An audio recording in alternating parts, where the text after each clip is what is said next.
Hello. Here we Hi. are again. We are talking about Bride. Bride. Ali Hazelwood's Bride. Yes, because everyone's talking about that right now because Mate just came out. Which is the sequel. Yes. Book number 2. So when did you read Bride? Because you read it before I did. I did. I think I read it, I think, right when it came out or right thereafter, because that was the first book event that I went to at the On Tapped Liberty Park group. So I love to read. I just don't have a lot of people. I did at the time didn't have a lot of people to talk about books with. And the owner of On Tapped in Liberty Park, it's a great place, great sports bar. If you like trivia, they have great events. But she's a big reader, and I had seen a few months prior that they posted that this is open to anybody. It's free, but just sign up on Eventbrite. And they were actually doing Crescent City, and I just started after A Court of Thorns and Roses. I was like, I'm not ready for that yet, but I want to come. And so the next month they did Bride, and I put on my brave big girl pants. Yes. And I said, I'm going to go there by myself. And I walked in, and I felt like the new kid at school walking into the cafeteria. And there was this table of ladies, and there was lots of people kind of spread out. And I just walked in, and I said, hi, this is my first time here, can I sit with you? And they were like, oh my gosh, yes. Exchange names. And now that's our book club that we kind of do our own thing too. But with those ladies, they were so nice met to me now, and we're still friends, and I love it. So if you are new to a place, just go to a book club. Go. Anyway, so that was my first time at On Tapped. It was really my first, other than the Sarah J. Maas, my first romantasy. Okay. I didn't realize that. And my first Ali Hazelwood book. Wow. And this is not her. Ali Hazelwood, Bride was her first romantasy. She writes mainly romance. So lots of firsts. And that was a year ago. And I just read Bride like a week or two ago. I didn't want to go. I kept saying, oh, no. Tell them why. Not my kind. Okay. Tell them why. The cover. I just knew, I'm like, this cover is not happening. It's not. It was too cartoony for you, right? It's not even that it's cartoony. It's just that it seems so cheesy. I'm like, this is going to be a cheesy book. It reminds me of those, almost like those Harlequin things from back in my grandmother's day. Mother, whatever. No offense. I think they're still around. But I'm just like, I'm not going to like this. It's not going to be my cup of tea, but I was wrong. I had to eat my words because I liked it. I did. And I think that's a fair criticism. I don't like cartoony looking books for 2 reasons. Number 1, I'm an adult woman, and I don't need the cartoony things. Number 2, like the status of the romance section in any store, Target, like I've read some of those books and like, but I just think, if you were an unsuspecting, like, oh, this looks cute, like even, okay, this is also an Ali Hazelwood book. This is really spicy. And it's totally cartoony. I mean, at least that would allude to it more than some. But like this one I'm reading right now. It's great. It's real hard to carry around in public because it's just so cheesy. So I agree with you that sometimes the covers make you be like a little bit, no, thank you. Yes, but I did read it, and I really liked it. So let's do a little synopsis before we get into what we rated it and everything else. Okay. So the main thing to know about any Ali Hazelwood book is that she writes really smart female main characters, mainly in the STEM field. So Misery is the name of our main character, and she's a computer science, she's a hacker. White hat. Yes. So in this book, the main thing to understand, to just put a lay of the land here, is that in this world there are vampires, there are werewolves, and there are humans. They all live cohesively. They mainly kind of stick to their own areas, but they have commerce. I mean, it's a very modern story. They all know about each other. There's no secret that they exist. Werewolves and humans procreate at normal, normal world stuff. Vampires, it's real rare. So the vampire population is way smaller than both the human and the werewolf populations, especially if they were to combine and ever try to attack the vampires. So, and there have been wars and conflict in the past. So, in order to keep the peace, they have devised this political exchange system. Basically like a hostage exchange. Of really high ranking individuals for each of these groups that are exchanged and live in each other's territories in order to keep the peace. Because if there's an attack from the vampires to the werewolves, well, then the werewolves would harm this, important, basically, child. Yes. And vice versa. So it's devised in order to keep peace for everybody. Misery is the daughter of a very high ranking vampire. And she's been sent to live in the human realm for 10 years. She goes there when she's 8 years old. She's got to do it for 10 years. And Serena is a human who is also sent to the same place to essentially be a companion to grow up with Misery. Right. They become absolutely best friends. They're inseparable. They're, highly educated by tutors and all these things. So cut to, they're 18. Misery's time is up. She's free to do whatever she wants. Well, she didn't grow up in the vampire culture. She doesn't relate. She doesn't. She's not accepted. She's not. She doesn't really feel all that accepted. She has her fangs. She like files them down, so she just like blends in with the humans. So she and Serena piece out of their hostage situation, get an apartment, like go to college, and they're just living their lives. Right. And then Serena goes missing. She does. And at about the same time, and Misery's of course doing everything she can. She's like hacking her phone, looking at CCTV, looking through her purse, her planners. Yes. Around the same time, her father, who is really high ranking and sounds like a piece of work. I mean, of course he is. He sent his daughter to like live in the humans and basically be a hostage. And he's like, hey, things are tense, even with this hostage exchange situation. It doesn't seem like it's enough. I really want you to marry this high-ranking werewolf. And she's like, no, thank you, not doing it. No, thank you, not doing it. I did my time for you and for the realm or whatever. Y'all figure it out. I don't care. But then she goes to meet with her father. Yes. And he hands her basically like a dossier, like information on the werewolf pack leader that he wants her to marry. And he's an alpha. Yeah, he's an alpha. That's a thing. If you've never read a vampire werewolf thing, an alpha's very important. It's kind of like dogs. If you've ever watched Caesar Milan, you got to be that alpha dog whisperer. So if you just imagine if you were married to an alpha and you were having trouble with your husband, just call Caesar. Call Caesar. Is that a thing? It should be. Okay. Ali, there's an idea. Keep going. No. So anyhow, she recognized the name of this alpha. His name is Lo. And the reason she recognized it is when she was digging through Serena's things, her notes and everything, she came across that name. No, nothing else about it, just the name. And so she decided to do it on the spot. She's like, all right, I'll marry him. Yep. So she's basically marrying this guy because she hopes that she's trying to find her friend. Yes. Her best friend. And then from there, the whole story unfolds. And I think that's about all we can say without spoilers. So before we get into spoilers, what would you rank this book? I would give it a solid 4. Okay. I really would. To get a 5-star from me is really hard, but it's fun. It's not real long. I mean, it's a very good weekend read. It's not a huge commitment. The characters are hilarious. The side characters are great. The story flows, and it's not one that takes you a long time to get into it. Right. Where some are, it takes you 50 pages. This is like your page 6 and you're like, oh, what happened next? So I'd say solid 4, maybe 4.5.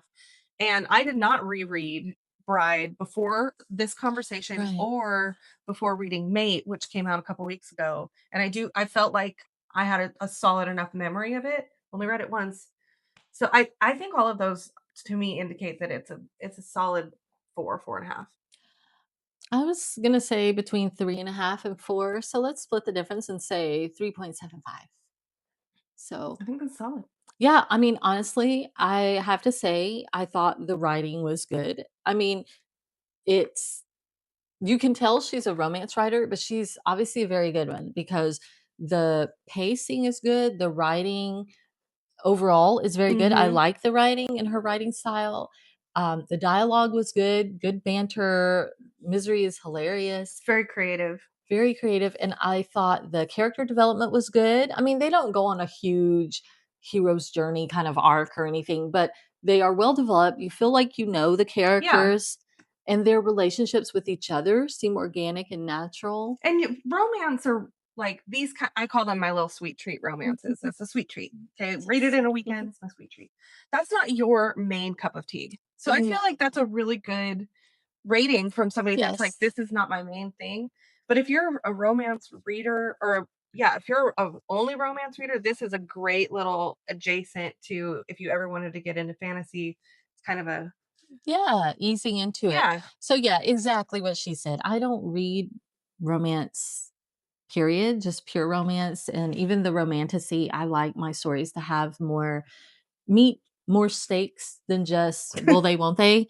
Um, and I meant stakes not as in you're gonna feed your alpha some steak. I mean, like so anyhow, but so for me to say, I feel like that's a really high compliment Yeah. because I'm basically And are yeah, you going to read I am Mate? going to remate. So we will be doing and And it won't maybe be a year from now because I'm sending her home with it. thank You're you. welcome. So yes, and so we will be doing a follow-up probably in a week or two where we will discuss Mate Yes. and what we think about that. But now I think are we ready to go into spoilers? We must. We must go into spoilers. So if you haven't read it, See you later. and Come back and thank see you us. for Yeah. making me not the last person to have ever read. Right. Oh, that's a good point. Okay. Okay, spoiler Spoiler time. time. We have to talk about Anna. Yeah. She's so when Misery goes to live with her husband, her alpha, Call Caesar. she's what? Call Caesar. Oh. Yeah, so she's going to live with him and she wants really nothing to do with any of them because she's like, I don't care about any of this. I'm here to find Serena. So she's like poking around and that's her only thing. Well, and the other thing that's funny is that because she's a vampire, she gets very tired when the sun is high. So like come about 11:30, 12 o'clock, she's like, oh, like I gotta go lay down. And she, she's a vampire, so ideally she would have like a beautiful coffin to sleep in, but this werewolf guy doesn't have that for her. He has a bed, like werewolves do, I guess. And so she like gathers up all these pillows and blankets and just like slugs to the closet and gets in and like passes out in like the darkness of the closet. Oh. And Anna, being like a 6-year-old curious little thing, like opens the closet, is like, what are you doing in here?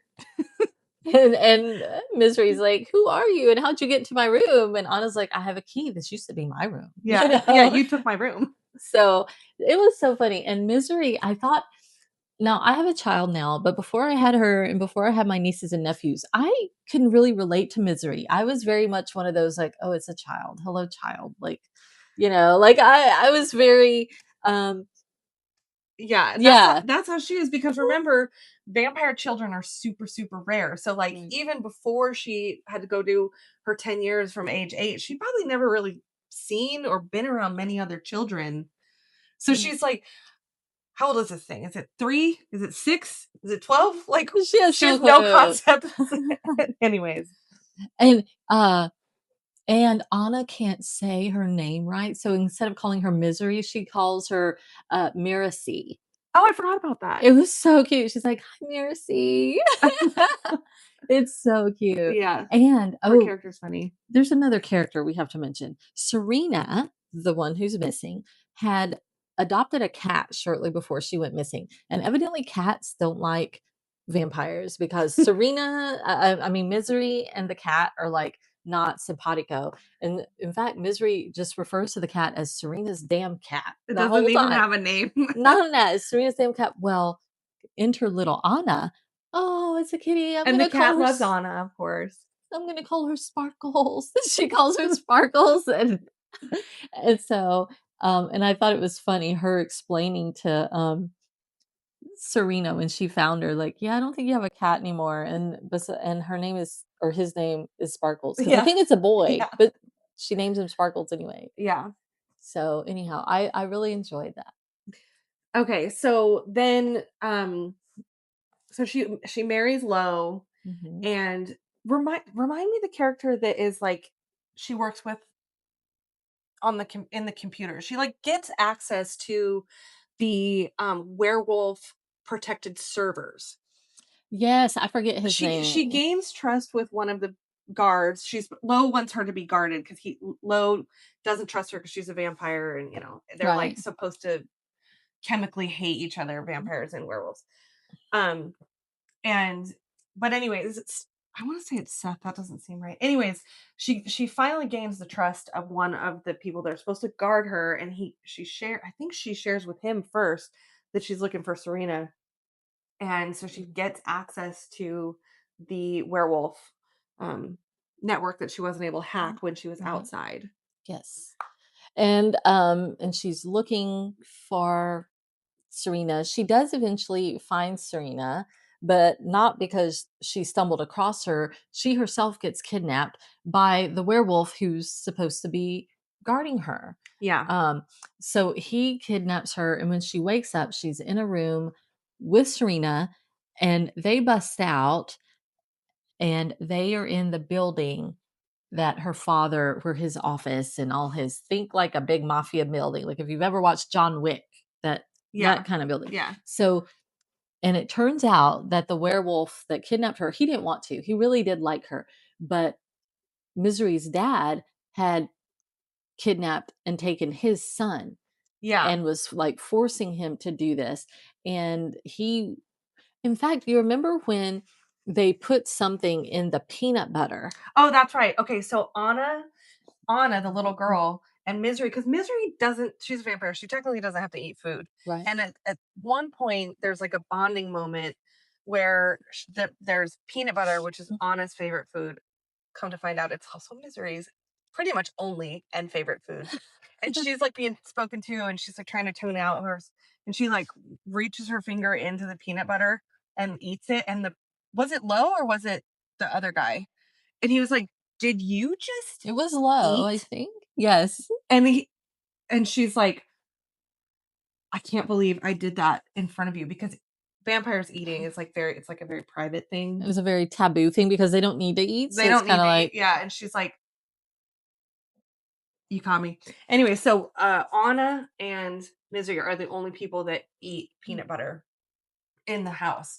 And so but Misery ends up getting very, very sick, yeah, and they thought someone was trying to kill Anna and because poison the peanut butter, nobody else outside of Low knew that Misery eats peanut butter. but turns out it was her dad. It was Misery's dad because um he was trying to find a way to break the pact. He wanted to start a war, but he Yeah. wanted to start it with, like, the vampires and the humans against the werewolves because the governor was retiring or had lost his election, and the new human governor was having meetings with the werewolves. And so that was because I think the alliances were vampires and the humans, and then the werewolves were off on their own. Yeah. But now that was the whole gist of it. That was But like the point of the kidnapping. yeah. Um, okay, I just remembered one thing, and you'll have to help me remember. Okay. So going back to Misery has like no real knowledge of like how to be a vampire or like Mhm. vampire culture. Right. There was at one point when she and Lo were in a room, and she like they were doing something that they weren't supposed to do, or was it? Yes, they were at that Celia, I forget her Yeah. name. They were at her house. They were In trying. her they broke into her Yeah. office, and they were like rifling through, and they heard somebody coming, and they were like, "Oh my gosh, what do we do? We're gonna get busted in here." And they're married, Lo and Misery, and Lo's like, "Well, bite Bite me." me. bite me because like we'll just say, oh, you needed to feed. And Lo has no idea, Misery has no idea like the implications of like feeding. Okay. So she does it once and they're both like, well, that was nice. I mean, they were, both of them were like, hello. And so they're Misery has a brother named Owen, and Owen's lived in vampire culture the whole time. And they have a meetup and so she asks her brother, she's like, so what would happen if I bit someone? And Owen has to be like, did you do that? And she's like, maybe. And she's like, if I did, what would happen? And Owen has to be like, that is a very like intimate thing. And like, It's like, don't do that. and he's like, don't do that again. Like, don't keep doing that. Because, you know, it emotionally really riles you, really riles you up, which awkward conversation to have with your brother. But she's like, I have no one else to ask. She doesn't have any vampire friends. So like the only, so I do remember that was very funny. And I just remember Owen in my mind just being like, he was so grossed out by them the whole time. It was so funny. He's like, oh, yeah. Yeah, and he's just disgusted that his sister is married to a werewolf because like, I know. but he's like, did you do that? Anyways, okay, so that was funny. And I remember the first Untapped at Liberty Park, I like said something to somebody about like, oh, I didn't know that like this is my first vampire book, and it might have been It might have been Colby, and she gave me this look like, "Oh, you sweet, sweet thing, you don't know yet." And I was like, "Oh," kind of like we did with Josh. Yes, like, yes, yeah, yeah. So, okay, other things to note are that vampire's blood is purple, werewolf blood is green, and the end scene of you want to talk about the very end scene of after she got kidnapped and they're all there, like how the book ends. So purple and green everywhere. Spoiler. Yes, lots of blood everywhere, but also one of Lo's friends, how do you say his name? I think it's Cohen. Cohen. And Kate. Here, give me that. Well, Kate, is it Koen? Well, he had been keeping Anna safe somewhere because remember, they thought that either the vampires or someone was after Anna, not realizing that they were trying to get to Misery the whole time. But he comes back bringing Anna, and Lo and Misery and the newly found Serena were there, and Cohen just kind of bugs out. Yeah. Almost like if you remember that scene from Twilight where Jacob imprints on Renesmee, it seemed kind of like that. Yeah. And because they had never met. They never met. And so he shows up, he sees her, and then the book just kind of ends like that. So it's like, da, da, da, da, more to come. And now we have mate. So, yeah. So, yeah. All in all, a fun read. It's a fun read. It's a fun read. And have you read any other Ali Hazelwoods? I have not, although I do own a copy of The Love Hypothesis, and I will read that before the movie comes out. I'm very excited about that movie. I think it's going to be really good. And confession, just like I avoided reading Bride because I didn't like the cover, I bought The Love Hypothesis because I liked it and I liked the pretty edges. I'm like, this is fun. We got to show it off. It's right here. It's right. Wait, where did I put it? I thought you put it right up there. Oh, right here, yeah. It is very cute. Oh, well, wait. And then this braid. Hopefully that's showing. I'm sure it is. It's so pretty. So pretty. Ooh, ooh la la la la. This one's very fun too. Yes. So, you'll have to join us again when we come back. Couple weeks about for Mate. Yeah. Yes. Here we go. Happy reading. I hope this was a good synopsis for you if you forgot about Bride and you're going to read Mate. Yes. And be sure and follow us. We're also on Instagram. Mm-hmm. We're doing a giveaway in the next week or two on Instagram. Mm-hmm. So find us there. Find us there, and we will see you soon. Happy reading.